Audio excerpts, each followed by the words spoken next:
Devoir qui incombe aux enfants et aux parents, aux esclaves et aux maîtres. Aux enfants, obéissance, selon le commandement et la promesse de Dieu, 1 à 3. Aux parents, point de sévérité irritante, mais discipline et instruction chrétienne, 4. Aux esclaves, obéissance sincère, de bon cœur, servant, non les hommes, mais le Seigneur, qui réserve à tous également châtiment ou récompense, 5 à 8.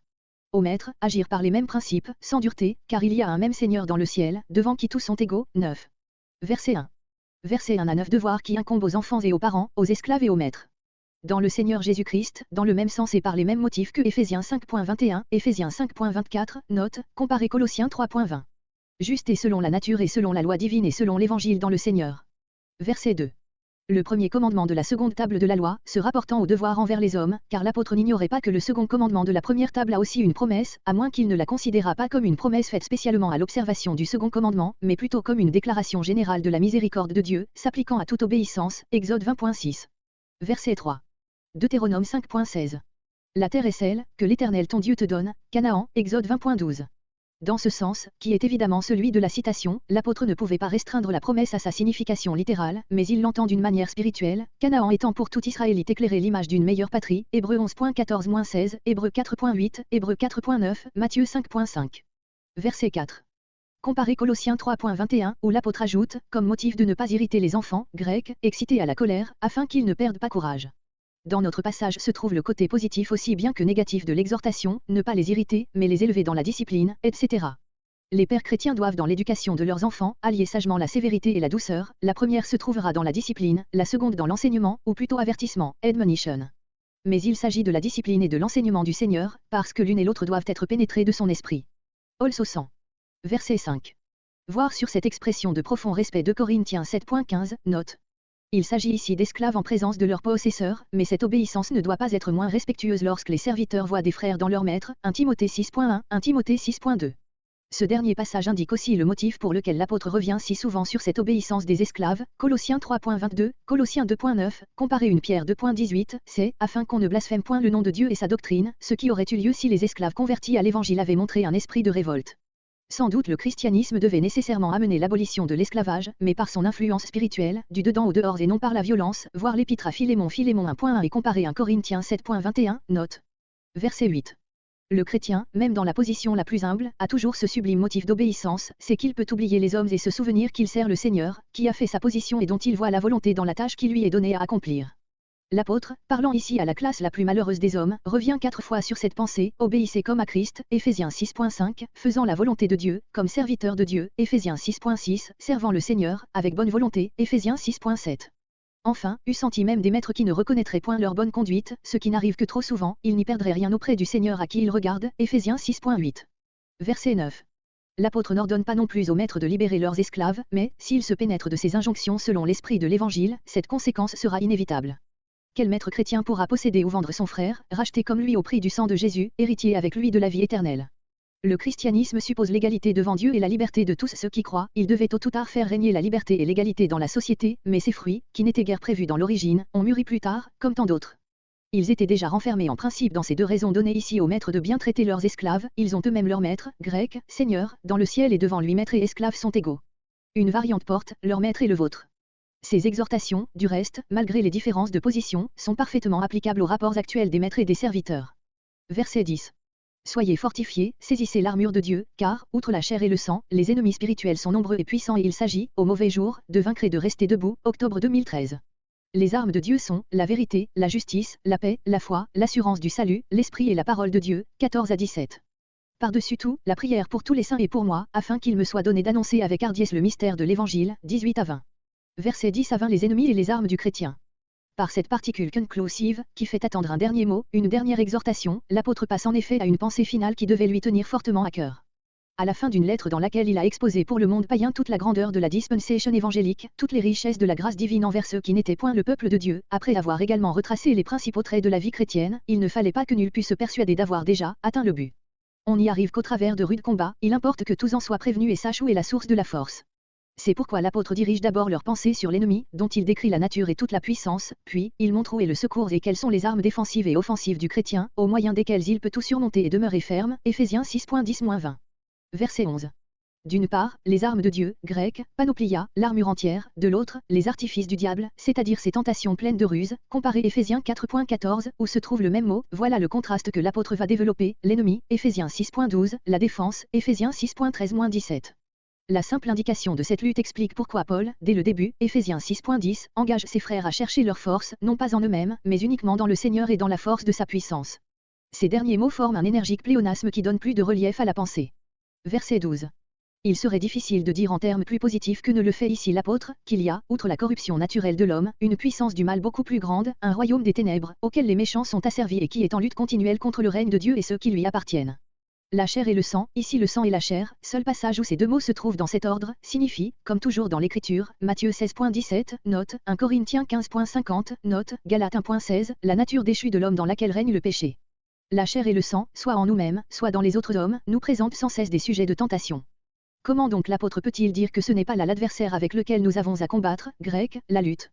C'est qu'il ne considère la chair et le sang que comme les instruments aveugles d'une puissance bien supérieure, qui se sert de la corruption de l'homme pour arriver à ses fins. Cette puissance est celle du démon et des habitants de son ténébreux royaume, que l'apôtre décrit ici comme des anges tombés et auxquels, à cause de cela, il donne les mêmes noms qu'aux anges du ciel, comparez Éphésiens 1.21, Colossiens 1.16. Principauté et puissance désignent des ordres d'intelligence déchus qu'il est impossible de préciser. Les mots traduits par dominateur de ces ténèbres se rendraient plus libéralement ainsi, dominateur mondain ou universel de ces ténèbres, c'est-à-dire qu'il domine sur le monde et que leur règne est un règne de ténèbres. Les mots, de ce siècle, que porte le texte reçu, sont une variante, empruntée à Éphésiens 2.2, peu appuyée et qu'il faut retrancher ici. Enfin l'apôtre les désigne comme des esprits méchants, grecs, les choses spirituelles de la méchanceté, qui sont dans les lieux célestes, ce qui ne veut point dire le ciel lui-même, mais les régions supérieures à la terre et revient à cette autre expression déjà employée, le prince de la puissance de l'air, Éphésiens 2.2, note. Par cette désignation, Paul veut donner une idée plus grande de la puissance du règne du démon, dont l'action n'est bornée à aucun lieu spécial de notre terre. Tels sont, selon l'apôtre, les vrais ennemis du chrétien, tel est le pouvoir avec lequel chaque péché nous met en contact et auquel sont assujettis les méchants. Ces paroles doivent nous revenir à la pensée toutes les fois que, provoqués par les offenses des hommes, nous sommes tentés de nous venger. Car, tandis que la passion naturelle nous soulève contre les hommes, nous serons retenus de cette folle ardeur par la pensée qu'ils ne sont eux-mêmes que des traits qui nous sont lancés par la main de Satan, pendant que nous nous occupons à les repousser, nous nous exposons à tous ces coups. Alors nous luttons, contre la chair et le sang, et cela, sans succès, bien plus, la lutte nous devient nuisible. Il faut donc attaquer directement cet ennemi qui, de sa retraite, nous envahit et nous blesse, qui, même avant que nous nous doutions de sa présence, peut nous tuer. Calvin. Verset 13. Toute notre vie terrestre est ce mauvais jour, Éphésiens 5.16, mais il est des temps de tentation et d'épreuves spirituelles qui méritent tout particulièrement ce titre et où l'on doit redoubler de vigilance pour le combat. Les armes de Dieu, celles qu'il nous fournit lui-même, sont décrites plus loin, Éphésiens 6.14-17, comparez Ésaïe 59.17, 2 Corinthiens 10.4, 1 Thessaloniciens 5.8. L'image est empruntée de l'armure complète du soldat romain que l'apôtre avait alors chaque jour sous les yeux, surveillé qu'il était par des soldats de la garde prétorienne, auxquels même il annonçait l'évangile, Philippiens 4.22, peut-être en leur enseignant une signification toute nouvelle et spirituelle de ces armes qu'il portait. Il y a tant de vérité dans cette image, que les premiers fidèles se considéraient tout comme une milice chrétienne.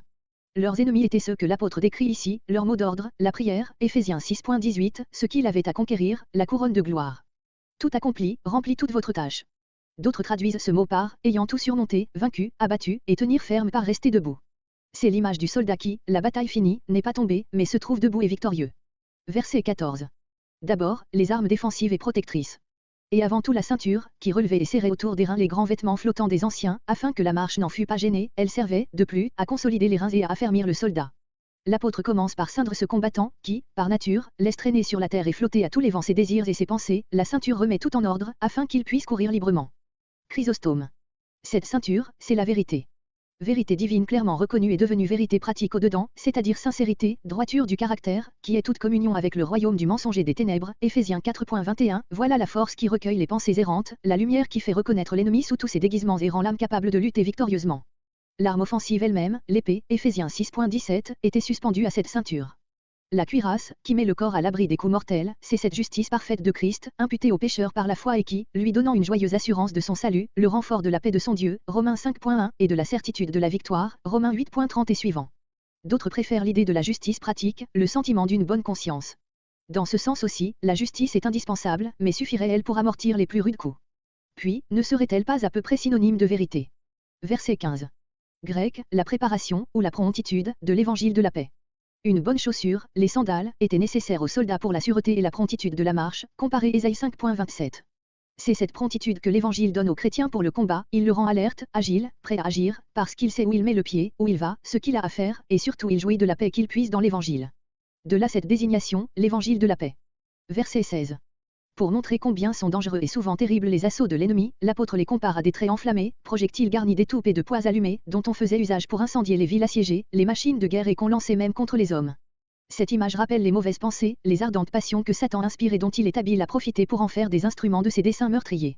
Ces traits ne sont pas seulement amortis, mais éteints par le bouclier de la foi.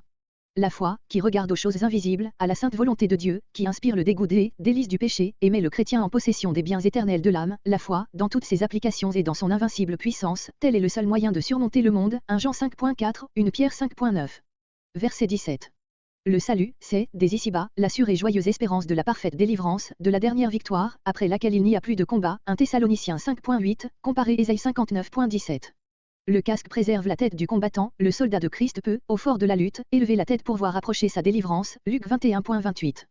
L'épée de l'esprit, c'est l'esprit, comme la cuirasse de la justice, c'est la justice, ou le bouclier de la foi, c'est la foi elle-même. Mais comment pouvons-nous saisir l'esprit, pour combattre par sa puissance? Nous le pouvons, parce que l'esprit est comme incarné dans la parole de Dieu mise en nos mains.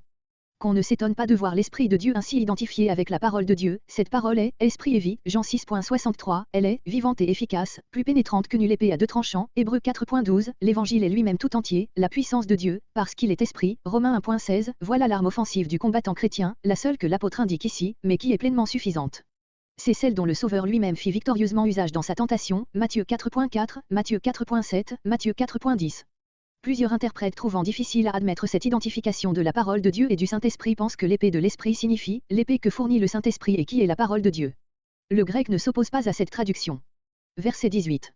Toutes les armes les plus puissantes deviendraient inutiles aux chrétiens sans la prière. Aussi le texte grec unit-il cette recommandation de la manière la plus étroite avec ce qui précède, n'en faisant qu'une seule et même phrase. La prière et si celle-ci ne suffit pas, la supplication plus instante, Philippiens 4.6, faite en toute occasion, et cela, dans l'Esprit de Dieu, qui l'inspire et qui lui-même prie en nous, Romains 8.25-26, voilà le grand moyen qui donnera à toutes les armes un bon succès et fera sortir l'enfant de Dieu victorieux de tout combat.